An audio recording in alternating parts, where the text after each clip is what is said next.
Welcome to Out of Home Insider, the loudest voice in out of home. It's funny. A lot of people stop and ask me, they say, Tim, what's that mean? What does it mean to be the loudest voice in out of home? A lot of folks assume it has something to do with being louder than other industry trade coverage. It actually has nothing to do with anyone other than the community that is out of home. Whether you're a big operation, a small operation, have unique marketing insights, or a ton of out-of-home expertise, this is a platform to help the community grow, the community to learn. So I invite you to subscribe, follow, share. Please do all those things that help the community of out-of-home grow through this podcast, through the amazing guests that we have. It's all about democratization. And that's one of the reasons I'm most excited to be a part of the team at OneScreen.ai, where we're bringing buyers and sellers together to help brands win. If you want to learn more about what we're doing at OneScreen, visit onescreen.ai. Without further ado, let's go. Welcome, everybody, to the Out of Home Insider Show, a podcast like no other, hosted by the one and only Tim Rowe. Get ready to have some knowledge dropped on you and to be entertained, because nothing's more valuable than food for your brain. So sit back, relax, we're about to dive in as the best industry podcast is about to begin. Cherian, thanks for being here. Yeah, happy to be here, Tim. What's happening? Oh, you know, man, it's exciting because as I'm looking out the window here, it's a beautiful day. I see lots of people walking around, which indicates to me that out of home is back. But for Octopus, out of home's been back for a little while now. It's been back. Yeah. I mean, those of you who don't know, essentially what we created is an interactive advertising platform of digital out of home screens inside of Uber and Lyft vehicles. And Uber and Lyft riders are first movers, right? They are out of their house, out and about inside of a rideshare vehicle. And so they are willing and able to come to your restaurant or travel and so forth. And so, yes, we have seen a huge resurgence. Obviously, it was a big dip back, in 2020 and in March and April, but it's been month over month increase since then. So pumped about that. It's awesome, man. I got it up here on the screen so that the video audience, you can take a look. But I mean, what you have is pretty unique, right? You're taking advantage of the gig economy, rideshare platforms, and you're putting screens in the back of rideshare, and like these are cool screens. Yeah, I think what we're taking advantage is really of the fourth place for you to consume media. And just as things went from, television to desktop to mobile, we're very bullish on that next revolution will be motorized. And, you've got this captive setting, you've got unbelievable amounts of dwell time, and why not be able to, engage your audience, deliver sight, sound, and motion to not only a captive audience, Tim, but quite frankly, if you look at kind of the rideshare demographic, it's really that quintessential hard to reach consumer that we're getting while they're on the go. So yes, that's kind of what we're capitalizing on, and primarily because we're very bullish, right? There's going to be an autonomous world of vehicles. We're not there yet. You're not sleeping in your car. Yeah. But as you see Apple and Google and Amazon and Baidu and all these folks, they realize that this becomes a fourth place for people to get time to be productive, time to be entertained, and time to socialize. But we focus on the entertainment aspect there. Right. And that's something that you do so well. It's not just ads in the back of an Uber or a Lyft. Like, these are games, they're interactive experiences, they're, exclusive content. Talk a little bit about some of the possibilities with what you're able to do on those screens. Yeah, I mean, think of it as a blank canvas. And our goal is to really capture your attention and then maintain that attention throughout that rideshare journey. And we do that with a combination of games. Think of games as our content. That's our hook. That's what gets your attention.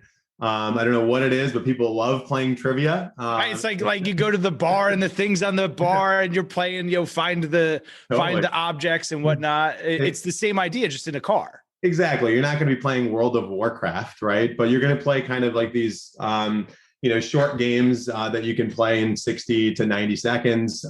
We also give you prizes, right? You're playing games to win money and win prizes. So that definitely hooks you and gets your attention.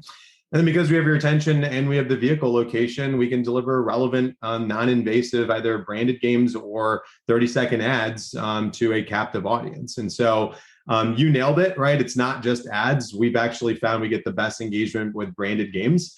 we'll get anywhere from 5 to 10% click-through rates on a branded game, right? And so our goal is really, we think the best form of advertising is kind of what we're able to offer on our branded games, where it's sold on a CPM. But the consumer, right? It's an ad, it's sold on a CPM, but the consumer thinks they're playing a game. Yeah. And they are, right? But it's actually an ad. So we find that to be really, non-invasive and impactful, which is what we try to do. Unpack that for me before. This isn't your first startup. You're a startup guy. How did the idea come to be? Oh, wow. Yeah, let's dive 8,888 meters, under the sea. And I'll tell you kind of the origin story. And we're very unique, right? Because this company was actually incubated within one of my other companies. And so many of our team have been working together for 5+ years. And so I'll turn back the clock a little bit and just kind of explain how this started. And it started with a mobile application, a dining app, right? While we actually created a mobile app that dynamically changed prices in restaurants based on day, time, and weather. So think like we felt that your salmon on a Tuesday at 2 p.m. when it's raining should not be the same as a Friday night at 6 when there's an hour wait. Love that. And so think Priceline for restaurants, right? And so, we built that business out, became the #1 dining app on iTunes, hundreds of thousands of active users. And Tim, throughout that journey, we realized that not all users were created equal.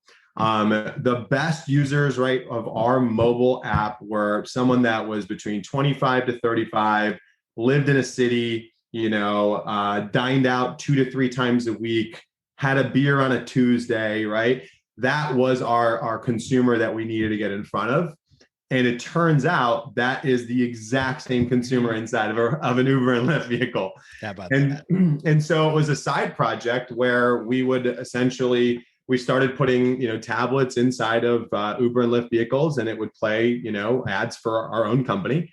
And in between the ads was the games, right? And that's kind of how the origin started. It started with a true need for our own brand to get users and acquisition. It worked ridiculously well.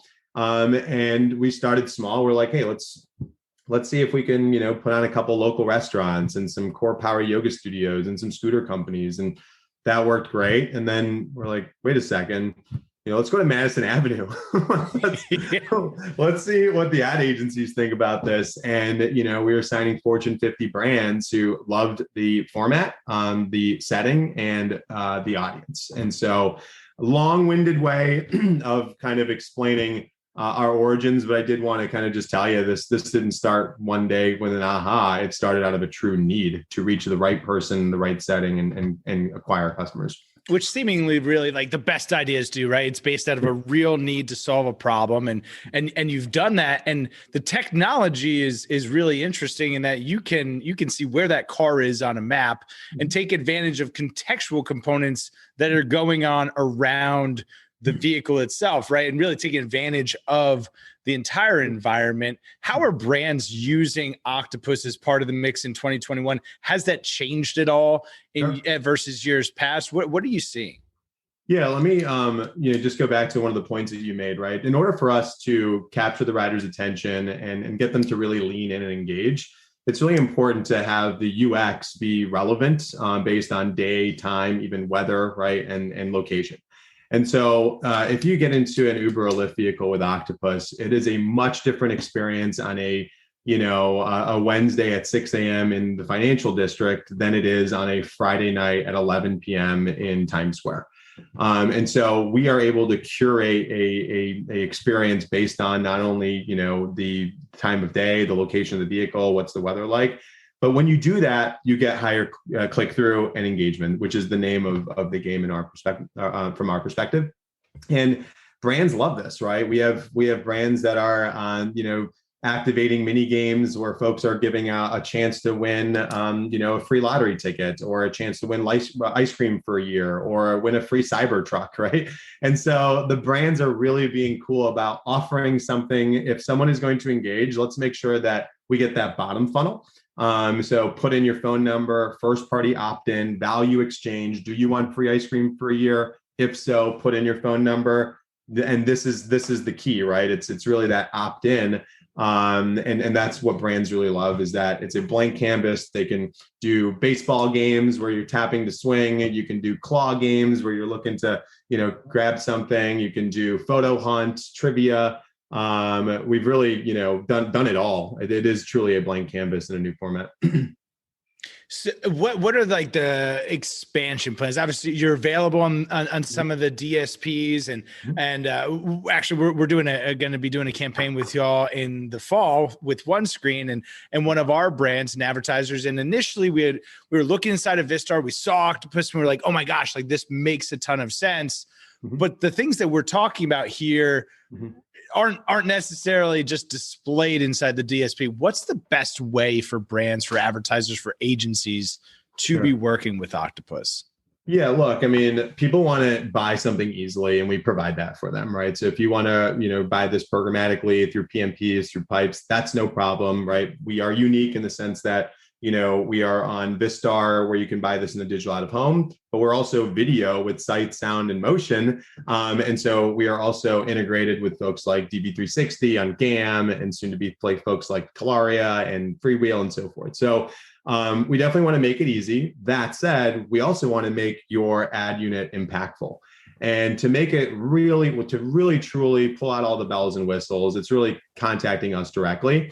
And that's where we can do either a branded game or a really unique activation that has both click-through rates, phone number capture, email opt-in, and gets that both top of funnel all the way down to bottom funnel. And quite frankly, some of the SSPs just don't have that ability, right? You can't run a programmatic game with interactivity and lead gen. And so we do those in direct deals with our brands. Makes sense. The format is so fun. It's so engaging. I want to get in the back of an Uber and take a ride home just to play a game and maybe win a chicken sandwich or something like that. Have you considered moving to other types of screens, other formats? Is this still just in its infancy? Where do you see the most growth coming from over the next 18 to 24 months?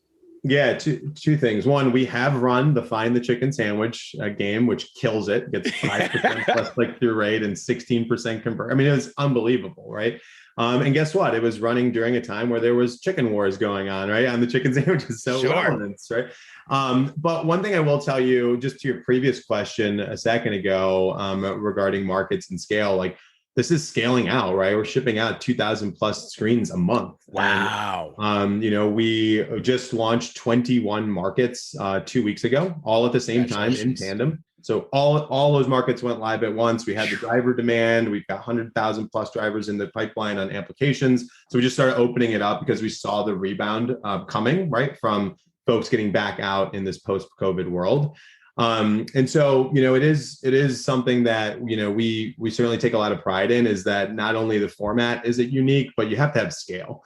And, you can have this unbelievable setting, you can have this unbelievable audience, right? You can have all these features of interactivity and lead capture. And so, but if you don't have scale, it doesn't really matter. And so we're really pumped to, kind of unlock the nationwide rollout now. So we're available in just under all the top 45 DMAs. And we're covering, literally what advertisers want. They want national campaigns, and we're able to rock and roll with them. That's or swim with them, I should say. So, but yeah, sorry, hopefully I answered your question, but just wanted to go back to kind of that scale question, right? Because it's really about the format and this premium video, but being able to do that at scale is what the brands want. And we're going to deep dive that with Ryan in part 2 of this conversation. So we'll let you talk about the fun stuff here. Are you a podcast guy? Are you a reader? Where do you go for motivation, inspiration, education?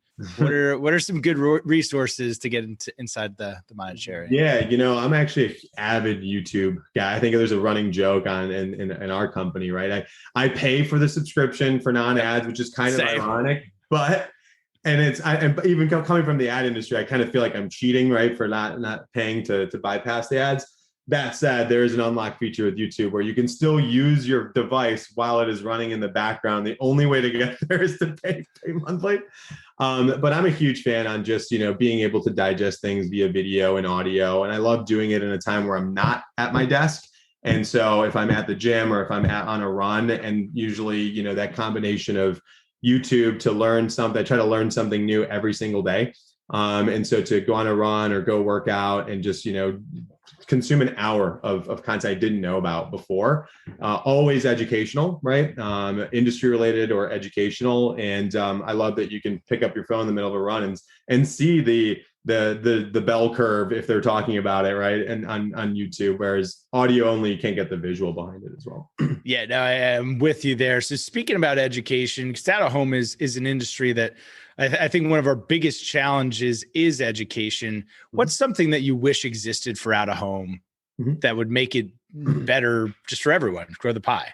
Honestly, transparency, right? I think that one of the biggest challenges with our industry is that, there's a lot of fly by night, white noise out there. And so someone, creates a website, puts, two or three screens out there, but their public facing brand makes it seem like there's hundreds of screens and you can buy this self-serve and all. And it's like, you know what, people need to really just do an audit and say, like, how many screens are out there? What is the format? What are the sections? And that's something that we're going to be looking into doing, is really just a state of the mobility and where, who are the players? What is the format? Is it one to many? Is it one to few? How can you buy it? And what are the real numbers? And so I think one thing I wish was a little bit better in our industry is just truth and transparency, because it makes every other publisher's job harder when talking to an agency that's been burned in the past. And so it's for the greater good of all. If we can get to the bottom of just, here's open transparency on what this network of screens looks like. So and this is your invitation to pitch. It's something that Octopus does really well, which is shows advertisers, here's exactly what you're getting right now in this moment. And you use some pretty slick technology to do that. Maybe just add a little bit of color to that and how Octopus is different. Yeah, for sure. I mean, we give our brands a dashboard, and it's super transparent, right? And most folks don't get this transparent because it might not be working, right? But if you have something that's working and you can get all of the data from top of funnel to bottom, you might as well visualize it. So our brands can literally click on live, and they see a live map of every moving vehicle right now in real time that's showing where their ad is playing. They could zoom in and see that. They can see their impressions delivered by day, right? They can see it by time, by week. They can see engagement in real time, right? How many times did the ad play? How many people clicked and engaged with the ad? Did they put in their phone number, right? Where were they? Timestamps and so forth. So for us, it's really about visualizing the funnel, right? Which is on the buy side. That is what they're looking at. They're looking at a funnel as well, right? We don't feel all impressions are created equal. And, we want to make sure that when you get an impression from Octopus, you realize that, look, sight, sound, motion, captive audience, verified impression, Nielsen SDK, right? Like, and being able to not only get an impression, but to get a click-through rate, which is typically unheard of in out of home, and not to get a click-through rate, but to actually have phone number email capture with opt-in, which is typically unheard of in out of home. And so because we have those things, we want to let our brands and agency partners have real-time access to it. And so it's definitely something that we're constantly innovating upon. And as we add new things, our brands get, kind of like when you get a software update on your Tesla or iOS, it's like our dashboard is an update and it's new features happening all the time. So certainly we practice what we preach, right? We basically feel like there should be transparency and trust in the industry. And so we literally lift up the hood, and then the hood under the hood, and the hood under the hood, and under the hood. And you can literally see exactly what is happening with your campaign in real time at all times.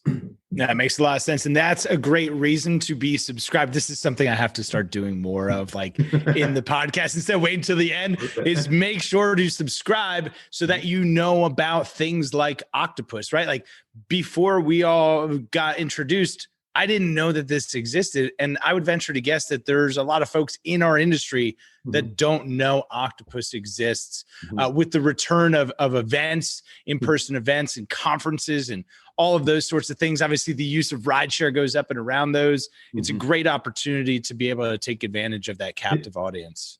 It is. And I think the best validation on knowing if it's working and if you're out there is, do people see it? And over 50% of our clients on our platform were inbound inquiries, right? Wow. 50%, right? And that has been like, it's incredible. Actually, so like they were in a vehicle, saw it, engaged with it, enjoyed it. We put smiles on their faces, and then they literally filled out a HubSpot form that said, hey, how do I get my brand on here? And so that by itself just shows that, you were able to delight someone. They saw the value. They have great brand recall. They're able to spit out what they saw and so forth. And, I think there is a, network effect that occurs as we get into more and more of these markets. But our goal is really to delight those riders, make sure they're ridiculously happy, make sure the drivers are ridiculously happy, and then only connect the brands. And right now we're in turbo growth mode because we've kind of checked all the boxes. The riders, drivers, and brands are really liking it. Cherian, how do folks get in touch with Octopus? How do they follow you? Give us your latitude and longitude. Yeah, for sure. So, obviously, contact at playoctopus.com. Pretty active on LinkedIn as well. So please LinkedIn me or send me a DM there. But, don't take my enthusiasm the wrong way. We've built a good foundation. We've got a long way to go, but there's some really promising early signs on this new format, and we're excited to be part of the out of home community because we're not in your living room, we're not on your mobile device, but we do have some really cool bells and whistles that we're bringing to the industry that we'd love to get louder about. Well, definitely. We're excited to have you. I'm really excited to release this first ever 2-part episode. We'll go into the deep dive with Ryan on the platform and talk more about that in part 2. Cherian, thanks so much for being here. Part 2, you got to have an 8-part. We're fans of 8s over here. So that's true. We're going to just need to keep going. We'll do it. We're looking forward to it. Definitely. Thanks, Tim. Appreciate you having us on, and looking forward to staying in touch. Absolutely. If you found this to be helpful, please share it with somebody else who could benefit. As always, make sure to click that subscribe button down there in the corner, and we'll see y'all next time.